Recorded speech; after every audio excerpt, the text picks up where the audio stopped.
Hey guys, tuning in for the last workout of this massing phase. We've been trying to mass since it was around mid-April. There's been a lot of different changes to the gym here, and some things come up in life that didn't let this be a full continuous massing phase. But we'll talk about that at some point.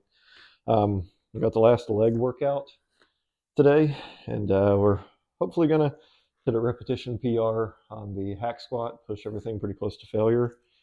I'm just gonna go through the warm up here, putting my lifting shoes on. These are the Nike Romaleos, I believe is how you pronounce it. I got them in the orange and black colorway, which I really like. Not gonna do anything too fancy warm up wise. We don't worry about foam rolling or any quote unquote mobility work, anything like that. Some of the best ways to warm up I found for any squatting movements. I'd love to have a leg curl machine in here to work on the hamstrings a bit, but I always like to start off with some calf stretching.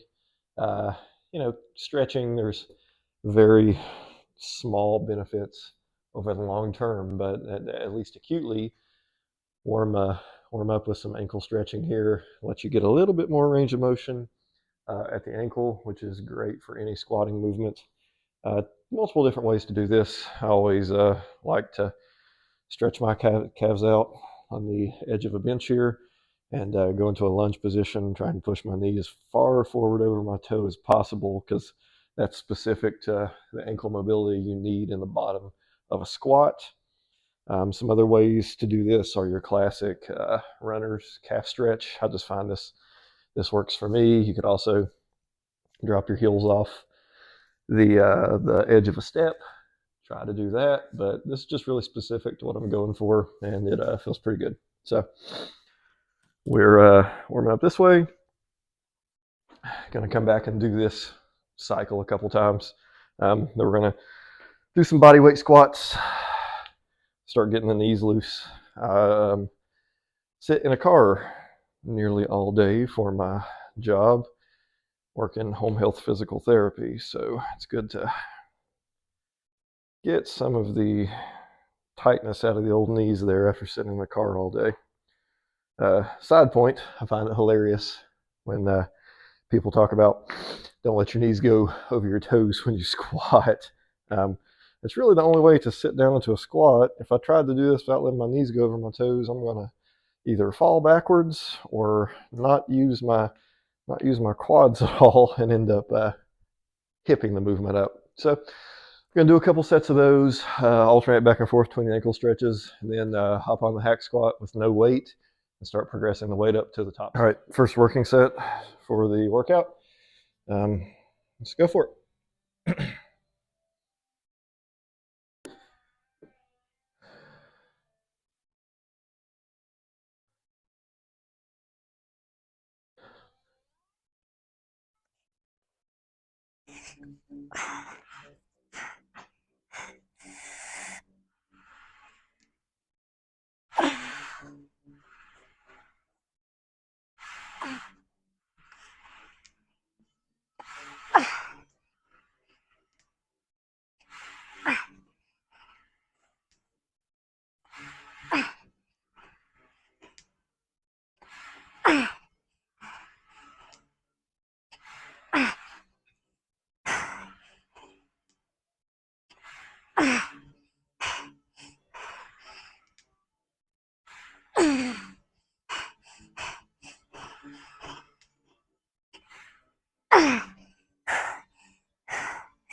Whew. So that's a 10-pound addition on last week, and I believe we matched or beat repetitions, but that's why you record sets with the same weight for the next two sets. So I have been hitting 10 repetitions. I got 12 on that last one, so at least 10 right here, my rep match to match from last week. So Really happy with the technique on that first set. Let's see if we can replicate it.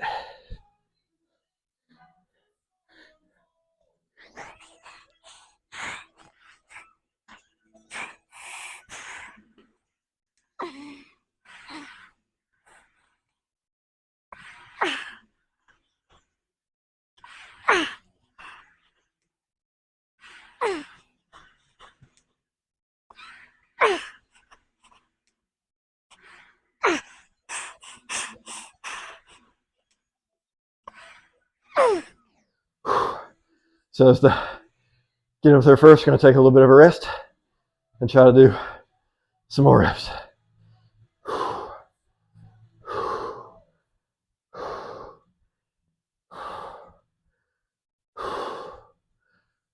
Okay, maybe 2 more.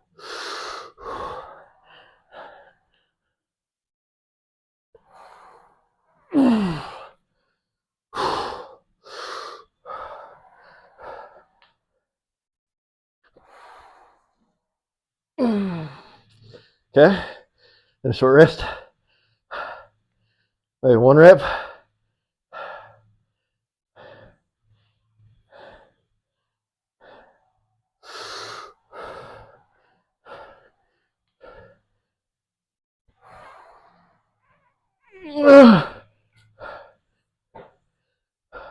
Reps. Took the myo match for 2 more. Took the next myo rest to get 1 more. So this set is probably going to look like 6, 2, 1, 1, or 6, 2, 2. So same technique, narrow stance here. Narrow stance, controlled eccentric, trying to explode up out of the bottom. So it's probably going to be fairly challenging. We'll see.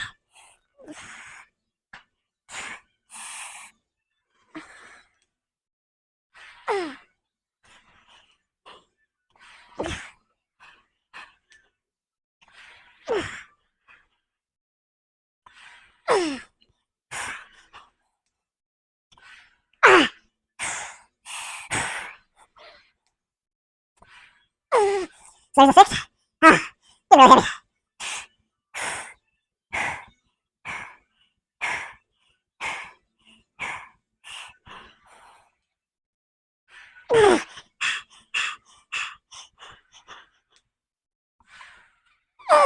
There's 8.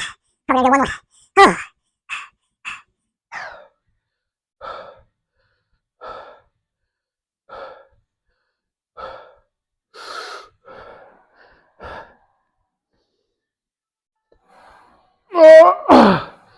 Oh, yeah. Knees are feeling weak. Last one.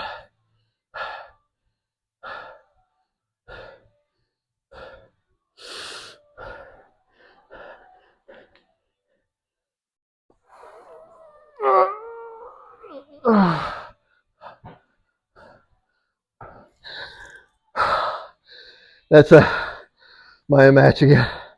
Hack squat machine is one of the best tools you can have for developing quad strength and quadricep muscle mass. I see a lot of these used and abused in gyms though, and people posting on Instagram, TikTok, Twitter, and a lot of the mistakes come down to just not understanding how to apply the machine correctly, especially models like this, which is the Cybex. It has a steeper angle, meaning it's going to be loaded more with less weight. The hardest portion of this machine is from the bottom, when your knee is at the most flexed, to the mid-range. So to use these machines for their purpose, you want to go through a full range of motion and control it. A couple of mistakes I see a lot are people putting their feet up a little higher, which reduces the amount of knee flexion you need and shifts more of the work to your hips. The other big mistake is not controlling the eccentric and spending a little more time in the bottom portion where your knee is bent the most and the quads are most stretched. So the first tip, bring your feet down as low as you can on the platform underneath you, as long as your feet are flat. You don't want your heel coming up. This is going to put your feet underneath you, cause your knee to flex and move forward more, knees over toes to an extent, which is going to load the quadricep more. You also want to make sure you're controlling all the way, push your hamstring into your calf to get that full knee flexion at the bottom. maybe even add a slight pause and experience a lot of load at the stretch position and then explode up. So this is going to be my fourth working set of the day, one of the back off sets. So this machine, I have fairly decent ankle mobility, so I tend to put my feet very low on the platform and then control the eccentric. Here's going to be my first back off down set. So I like to have a narrow stance here. That just helps me keeps tension in my quads more. And here we go.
So after you get to set up, understand what the exercise is meant to do.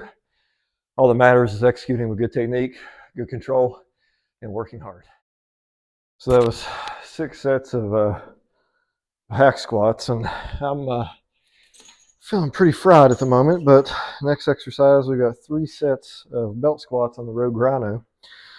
I've got mine rigged up a little differently.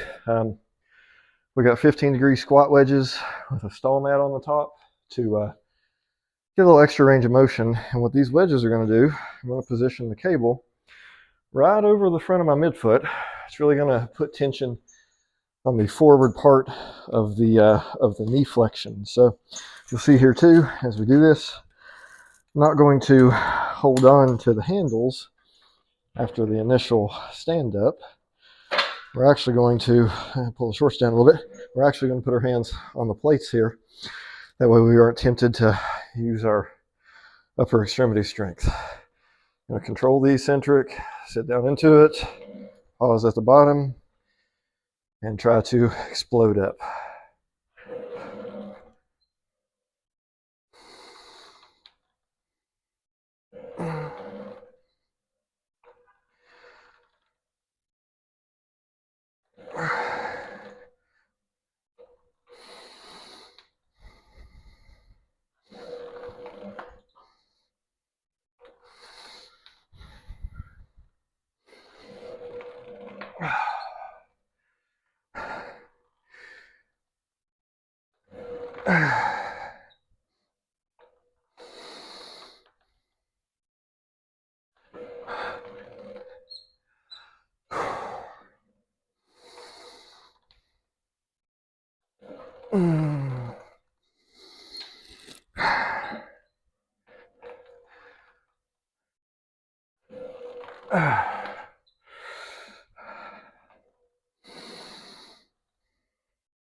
Oh, quads are screaming right now.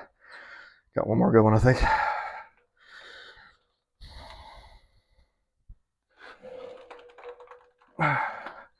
Yeah. Whew. I believe we added a rep from last week with the same weight.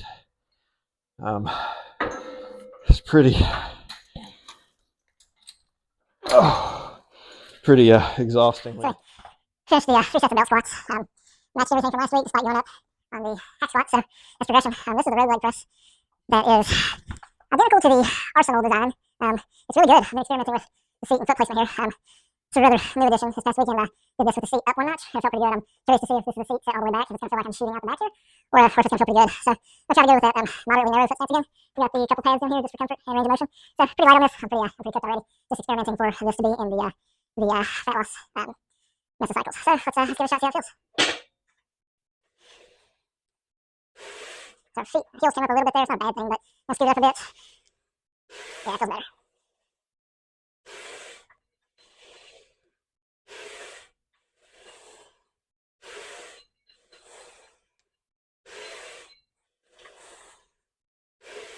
The seat being back a little further definitely tips your knees forward a bit more, gives a little bit more quad. Like in the foot stance here.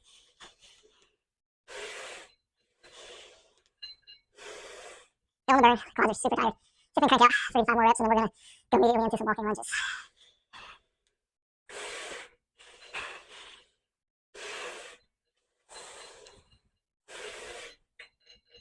And 2 more.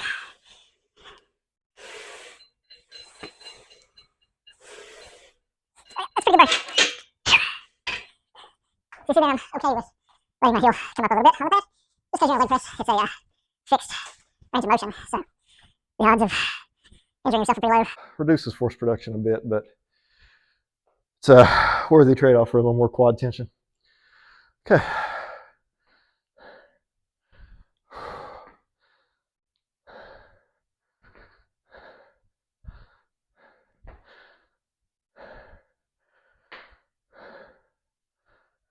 So as we're lunging, we're trying to, almost like a split squat, use the front leg to decelerate, and then up without using the back leg much at all.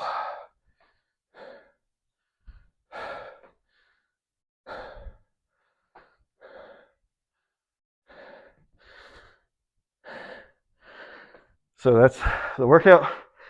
We're going to do about 4 or 5 more laps of lunges.